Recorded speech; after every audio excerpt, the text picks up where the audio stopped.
The Grand Council chamber of the galactic Concordat sparkled with bioluminescent displays. As 7 species celebrated what they believed to be their greatest victory, Supreme Chancellor Vexither raised his crystalline appendage, and the assembled delegates erupted in triumphant harmonics that resonated through the station's halls. "Earth has fallen," Vexither announced. His voice translated into 1,000 languages simultaneously.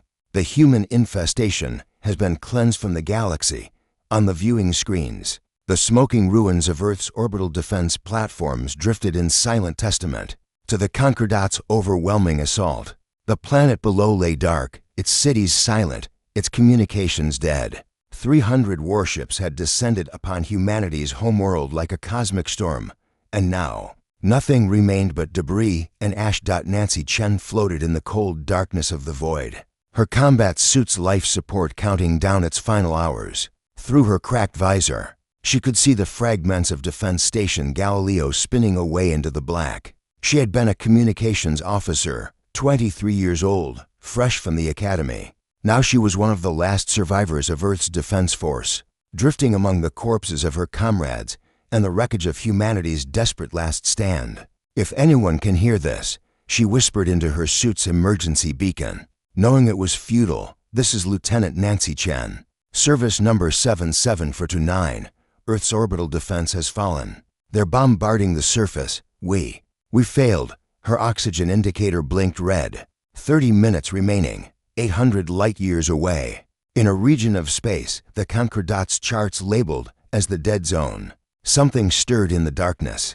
Captain Parker Morrison stood on the bridge of the UHSF Defiance, his jaw clenched as he listened to Nancy's transmission, received not in real time, but as part of a data burst that had taken weeks to reach them through quantum-encrypted channels. "Sir, we've received confirmation," his tactical officer reported, her voice tight with rage.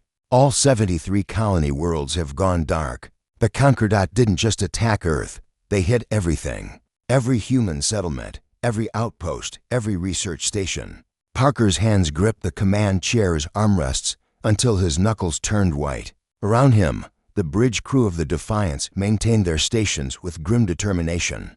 But he could see it in their eyes, the barely contained fury, the grief, the desperate need for action. "Fleet status?" he asked quietly. "All vessels report ready, sir. 2,417 ships, from colony defense fighters to dreadnoughts. Everyone who could make the rendezvous is here." Parker nodded slowly. For 15 years, humanity had been building a secret fleet in the dead zone, a region of space so saturated with radiation and gravitational anomalies that the Concordat's sensors couldn't penetrate it. It had been insurance, a contingency plan against the day when the galaxy's older races decided that humanity's rapid expansion posed a greater threat. That day had come. "Spin up the void drives," Parker commanded. "All ships, battle formation Delta 7. We're going home." Back in the council chamber, Vexither basked in the adulation of his peers. The Concordat had ruled the galaxy for 10,000 years, maintaining order through overwhelming force and strategic genocide. Humanity had been the 47th species to be eliminated for the crime of aggressive expansion. They wouldn't be the last. The humans were clever, Vexither mused to his military advisor, but ultimately predictable. They concentrated their forces around their home world, leaving their colonies vulnerable.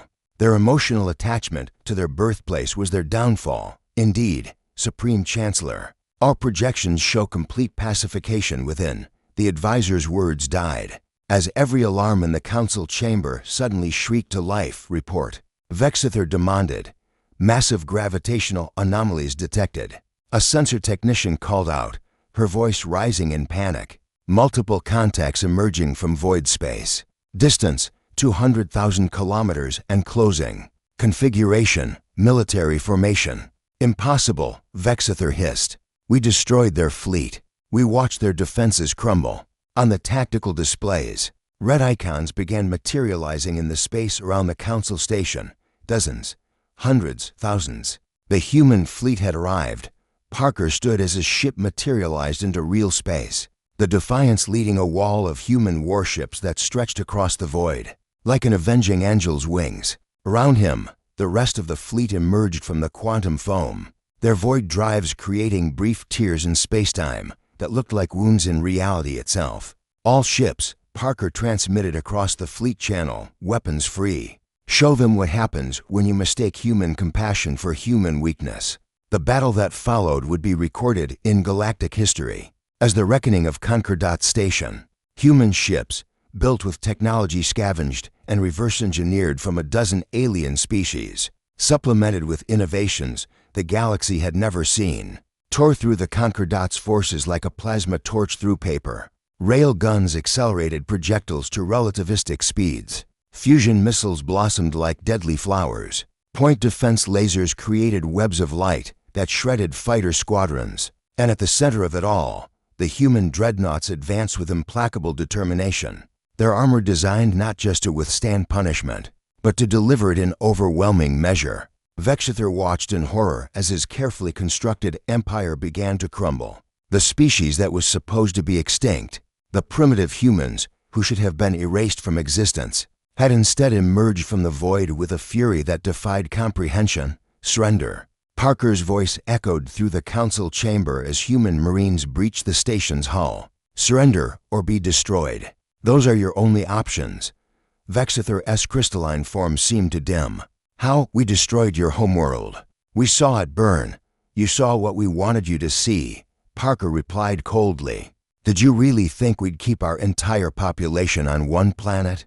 We're humans, Chancellor. We spread, we adapt, we survive. And most importantly, we remember, in the wreckage of Earth's orbit, Nancy Chen's oxygen indicator reached 0.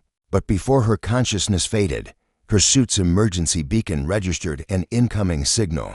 A rescue shuttle, bearing the insignia of the UHSF Defiance, locked onto her position. She was going home. They all were. The galaxy would learn that day that humanity's greatest strength wasn't their technology or their tactics.